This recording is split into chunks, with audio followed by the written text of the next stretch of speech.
No Excuses by Brian Tracy. Read by the author. Introduction. The Miracle of Self-Discipline. Mark Twain said that there are 1,000 excuses for failure, but never a good reason. Why are some people more successful than others? Why do some people make more money, live happier lives, and accomplish much more in the same number of years than the great majority? What is the real secret of success? Often I begin a seminar with a little exercise. I ask the audience, how many people here would like to double their incomes? Almost everyone smiles and raises their hands. I then ask, how many people here would like to lose weight, get out of debt, achieve financial independence? Again, everyone smiles, some people cheer, and they all raise their hands. Then I say, wonderful. These are great goals that everyone has. We all want to make more money, spend more time with our families, be fit and trim, and achieve financial independence. Not only do we all want the same things, but we all know what we have to do to achieve them. And we all intend to do those things sometime. But before we get started, we decide that we need to take a little vacation to a wonderful fantasy place called Someday I'll. We say that, someday I'll read that book. Someday I'll start that exercise program. Someday I'll upgrade my skills and earn more money. Someday I'll get my finances under control and get out of debt. Someday I'll do all the things that I know I need to do to achieve all my goals. Someday. Probably 80% of the population lives on Someday I'll most of the time. They think and dream and fantasize about all the things they're going to do someday. And who are they surrounded by on Someday I'll? Other people on Someday I'll. And what is the chief topic of conversation on Someday I'll? Excuses. They all sit around and swap excuses for being on the island. Why are you here? They ask each other.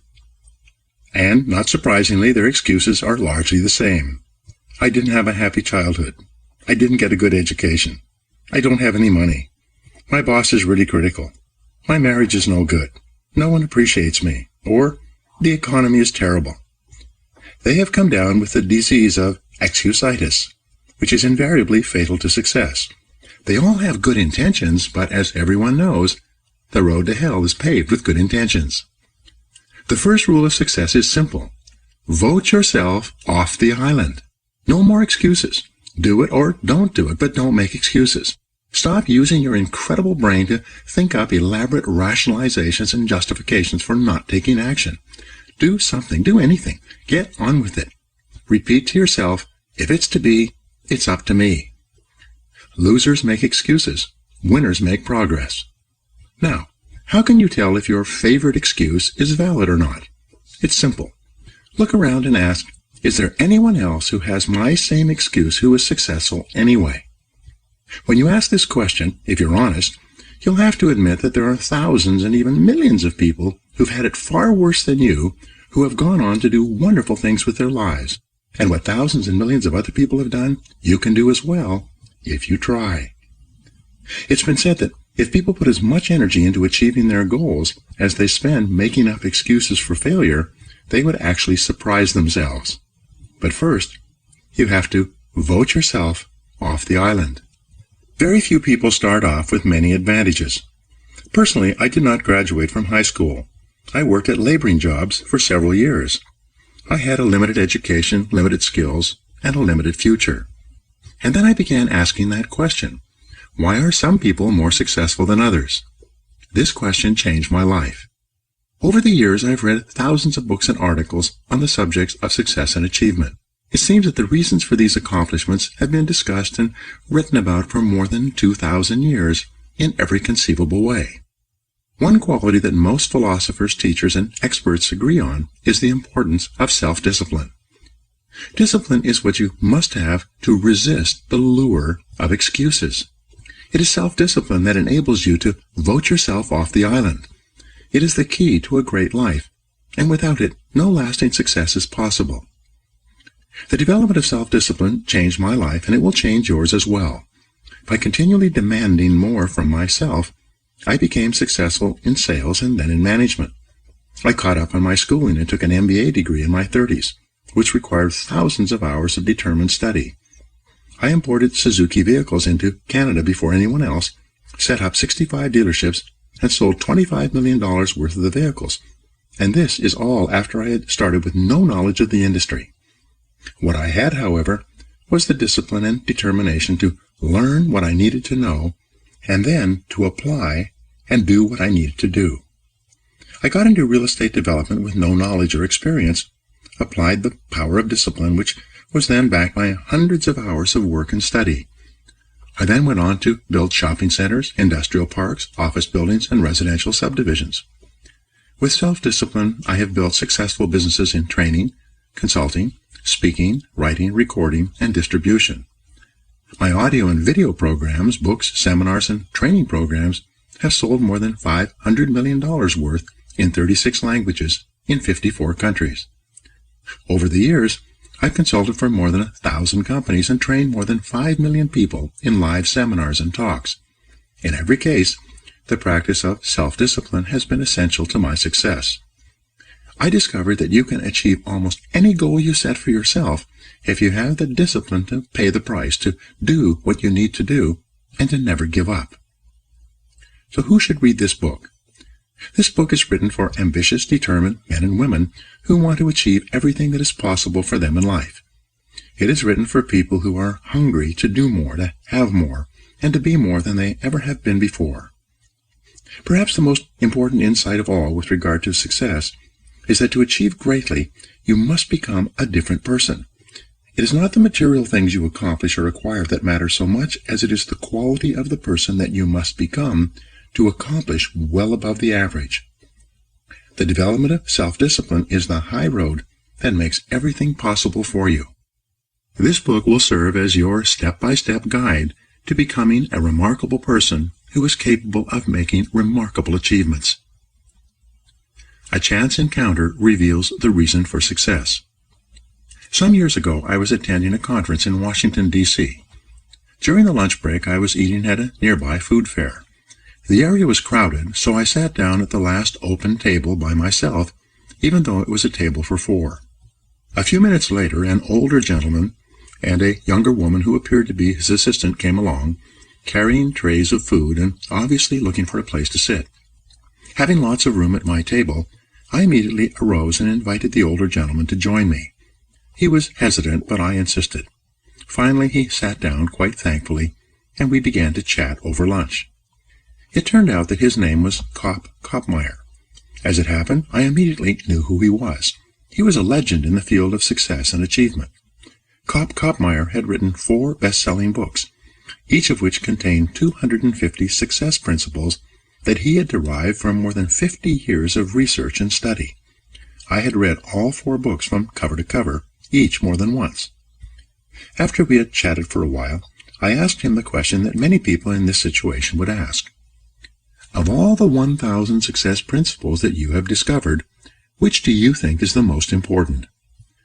He smiled at me with a twinkle in his eye, as if he had been asked this question many times, and he replied without hesitating.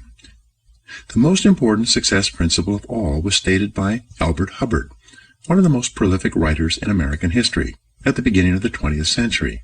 He said, "Self-discipline is the ability to do what you should do, when you should do it, whether you feel like it or not." He went on to say, "There are 999 other success principles that I have found in my reading and experience. But without self-discipline, none of them work. With self-discipline, they all work." Thus, self-discipline is the key to personal greatness. It's the magic quality that opens all doors for you and makes everything else possible. With self-discipline, the average person can rise as far and as fast as his talents and intelligence can take him. But without self-discipline, a person with every blessing of background, education, and opportunity will seldom rise above mediocrity. Your 2 worst enemies. Just as self-discipline is the key to success, the lack of self-discipline is the major cause of failure, frustration, underachievement, and unhappiness in life. It causes us to make excuses and sell ourselves short. Perhaps the 2 biggest enemies of success, happiness, and personal fulfillment are first, the path of least resistance, and second, the expediency factor. The path of least resistance is what causes people to take the easy way in almost every situation. They seek shortcuts to everything. They arrive at work at the last minute and leave at the first opportunity. They look for get-rich-quick schemes and easy money. Over time, they develop the habit of always seeking an easier, faster way to get the things they want, rather than doing what is hard but necessary to achieve real success. The expediency factor, which is an extension of the law of least resistance, is even worse when leading people to failure and underachievement. This principle says, people invariably seek the fastest and easiest way to get the things they want right now, with little or no concern for the long-term consequences of their behaviors. In other words, most people do what is expedient, what is fun and easy, rather than what is necessary for success. Every day, and every minute of every day, there's a battle going on inside of you between doing what is right, hard, and necessary, like the angel on one shoulder, or doing what is fun, easy, and of little or no value, like the devil on your other shoulder. Every minute of every day you must fight and win this battle with the expediency factor and resist the pull of the path of least resistance if you truly desire to become everything you are capable of becoming. Take control of yourself. Another definition of self-discipline is self-mastery. Success is only possible when you can master your own emotions, appetites, and inclinations. People who lack the ability to master their appetites become weak and dissolute, as well as unreliable in other things as well. Self-discipline can also be defined as self-control. Your ability to control yourself and your actions, control what you say and do, and ensure that your behaviors are consistent with your long-term goals and objectives is the mark of the superior person. Discipline has been defined as self-denial. This requires that you deny yourself the easy pleasures, the temptations that lead so many people astray, and instead discipline yourself to do only those things that you know are right for the long term and appropriate for the moment. Self-discipline requires delayed gratification, the ability to put off satisfaction in the short term in order to enjoy greater rewards in the long term. Think long term. Sociologist Dr. Edward Banfield of Harvard University conducted a 50-year study into the reasons for upward socioeconomic mobility in America. He concluded that the most important single attribute of people who achieved great success in life was long-time perspective. Banfield defined time perspective as the amount of time an individual takes into consideration when determining his present actions. In other words, the most successful people are long-term thinkers. They look into the future as far as they can to determine the kind of people they want to become and the goals they want to achieve. They then come back to the present and determine the things that they will have to do or not do to achieve their desired futures. This practice of long-term thinking applies to work, career, marriage, relationships, money, and personal conduct, each of which is covered in the pages ahead. Successful people make sure that everything they do in the short term is consistent with where they want to end up in the long term. They practice self-discipline at all times. Perhaps the most important word in long-term thinking is sacrifice. Superior people have the ability throughout their lives to make sacrifices in the short term, both large and small, so as to assure greater results and rewards in the long term. You see this willingness to sacrifice in people who spend many hours and even years preparing, studying, and upgrading their skills to make themselves more valuable so that they can have a better life in the future, rather than spending most of their time socializing and having fun in the present.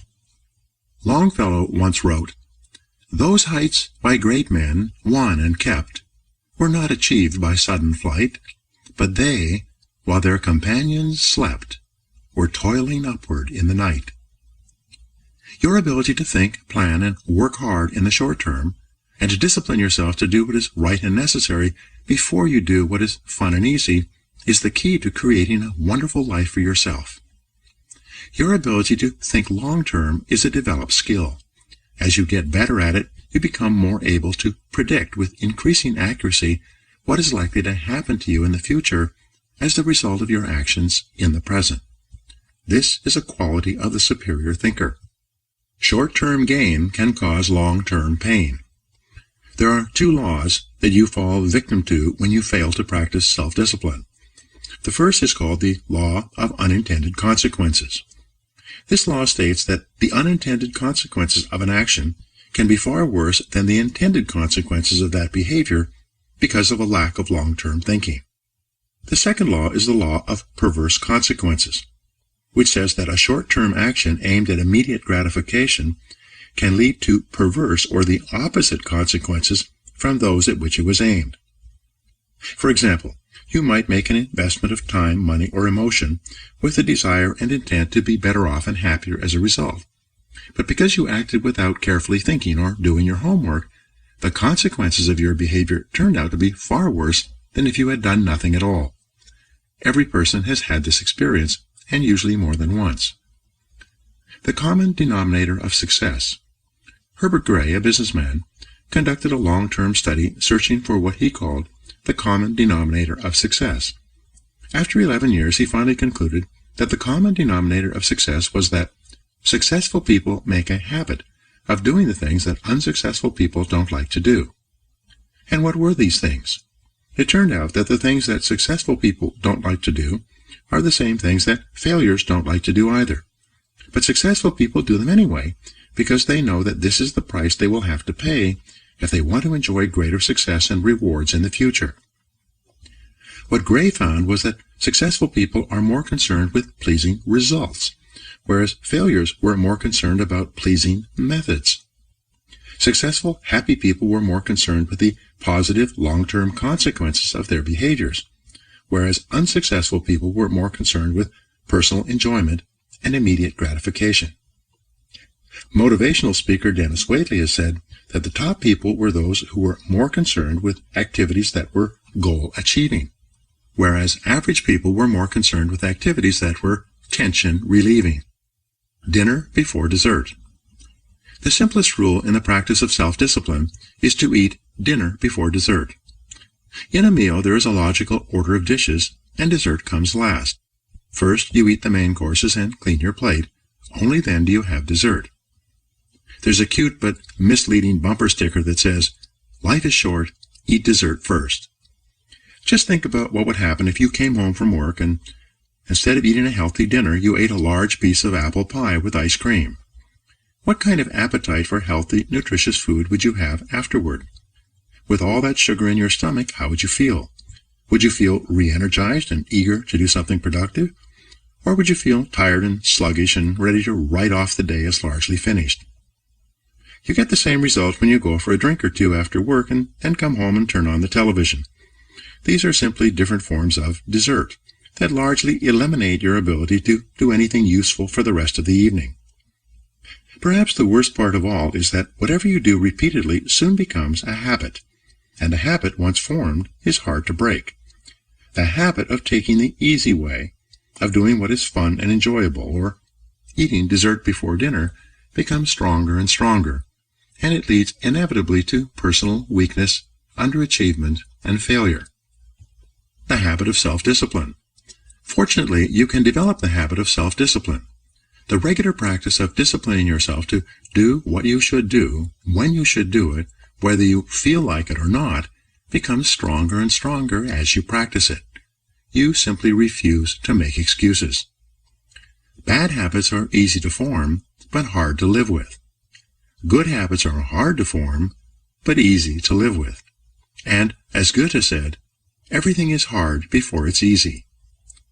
It's hard to form the habits of self-discipline, self-mastery, and self-control, but once you've developed them, they become automatic and easy to practice. When the habits of self-discipline are firmly entrenched in your behavior, you start to feel uncomfortable when you're not behaving in a self-disciplined manner. The best news is that all habits are learnable. You can learn any habit you need to learn in order to become the kind of person that you want to become. You can become an excellent person by practicing self-discipline whenever it's called for. Every practice of self-discipline strengthens every other discipline. Unfortunately, every weakness in discipline weakens your other disciplines as well. To develop the habit of self-discipline, you first make a firm decision about how you will behave in a particular area of activity. You then refuse to allow exceptions until the habit of self-discipline in that area is firmly established. Each time you slip, as you will, you resolve once again to keep practicing self-discipline until it becomes easier for you to behave in a disciplined way than to behave in an undisciplined way. The big payoff. The payoff for developing high levels of self-discipline is extraordinary. There is a direct relationship between self-discipline and self-esteem. The more you practice self-mastery and self-control, the more you like and value yourself.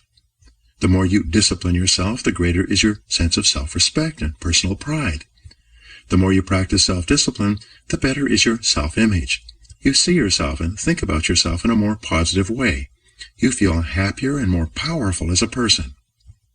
The development and maintenance of the habit of self-discipline is a lifelong task, an ongoing battle. It never ends. The temptation to follow the path of least resistance and the expediency factor lurk continually in the back of your mind.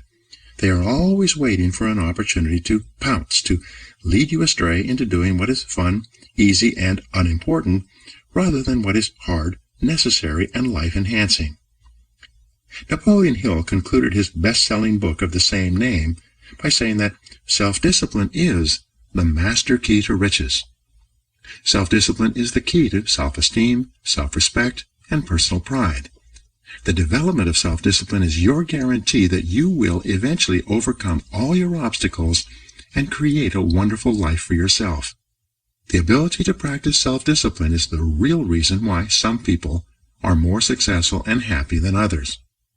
How this book is written. In the pages ahead, I will describe the 21 areas in life in which the practice of self-discipline is vital to fulfilling your full potential and achieving everything that is possible for you. This book is divided into 3 sections for greater ease of use.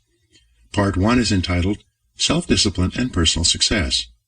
In these 7 chapters, you will learn how to release more and more of your personal potential by practicing self-discipline in every area of your personal life, including setting goals, building character, accepting responsibility, developing courage, and backing everything you do with persistence and determination. In the 7 chapters of Part 2, you will learn how to achieve vastly more than ever before in the areas of business, sales, and personal finance. You learn why and how self-discipline is essential to becoming a leader in your field, to operating a business more profitably, to making more sales, investing more intelligently, and managing your time for maximum results.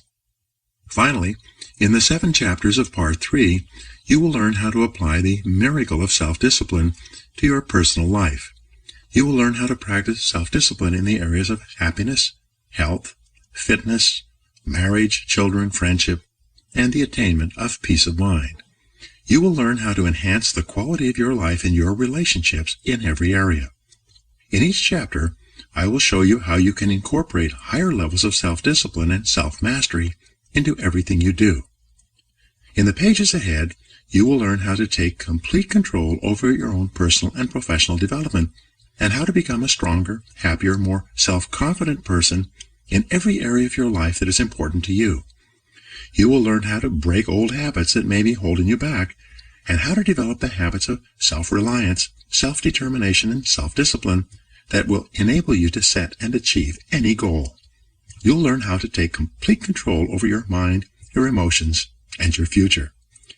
When you master the power of self-discipline, you will become unstoppable, like a force of nature. You will never make excuses for not making progress. You will accomplish more in the next few months and years than most people accomplish in a lifetime.